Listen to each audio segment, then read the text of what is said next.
He was an emperor whose power stretched across empires, yet his heart belonged to one woman. She was not just his queen, she was his confidant, his solace, his reflection. Their love was whispered in palaces, sung in poems, and carved forever into marble. This is not merely the story of a monument.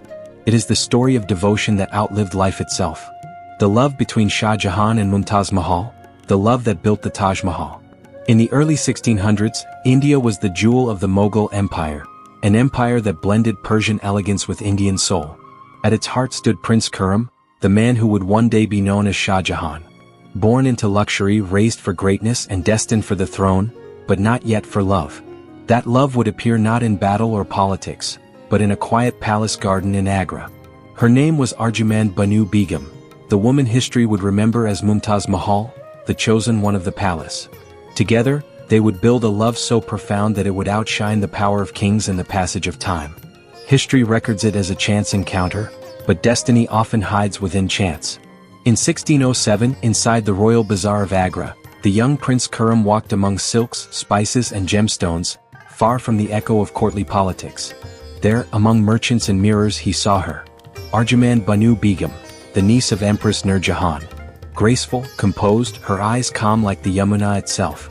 In that single glance, something shifted, an unspoken recognition neither time nor empire could undo.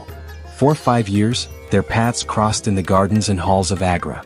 And though royal duty demanded patience, his heart had already chosen its queen. In 1612, the palace bells rang through Agra. The long-awaited day had come.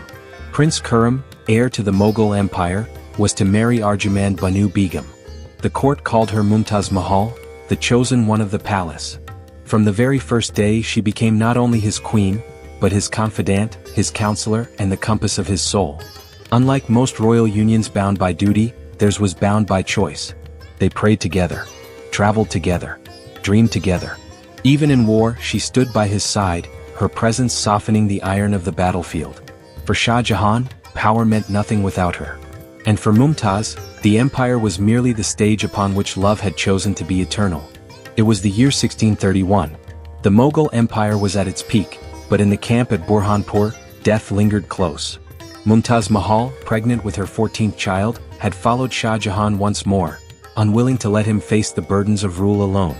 But that devotion came at a price. After 30 hours of labor, her breath began to fade. The queen whose laughter once filled palaces now lay silent in her husband's arms.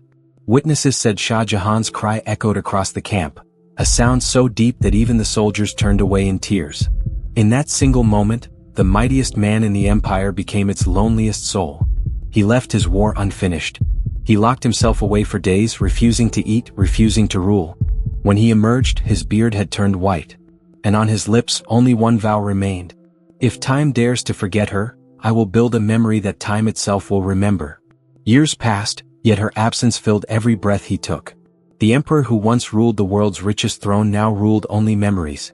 But grief can be a strange architect. In 1632, Shah Jahan summoned artisans, masons, calligraphers, and jewelers from across empires, from Persia, Turkey, Arabia, and beyond. He spoke of a dream, a palace for his beloved that death itself could not enter. For 22 years, more than 20,000 men toiled under the Indian sun. They cut marble from Makrana, carried gems from distant lands, and shaped symmetry that mirrored the heavens. He named it Taj Mahal, the crown of the palace, but it was never meant for royalty.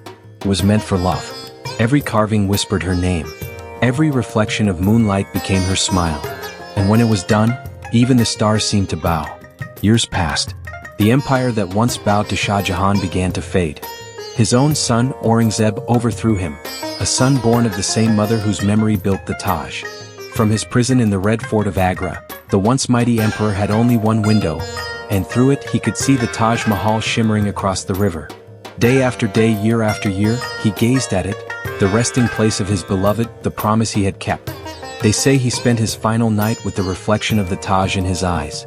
And when the morning came, the reflection was gone, but his heart had found its way across the Yamuna. When he died in 1666, his body was placed beside hers. Not on a throne, not under a crown, but beside the woman who made him human. In every story of love and loss, time takes its toll. But sometimes, time becomes the storyteller.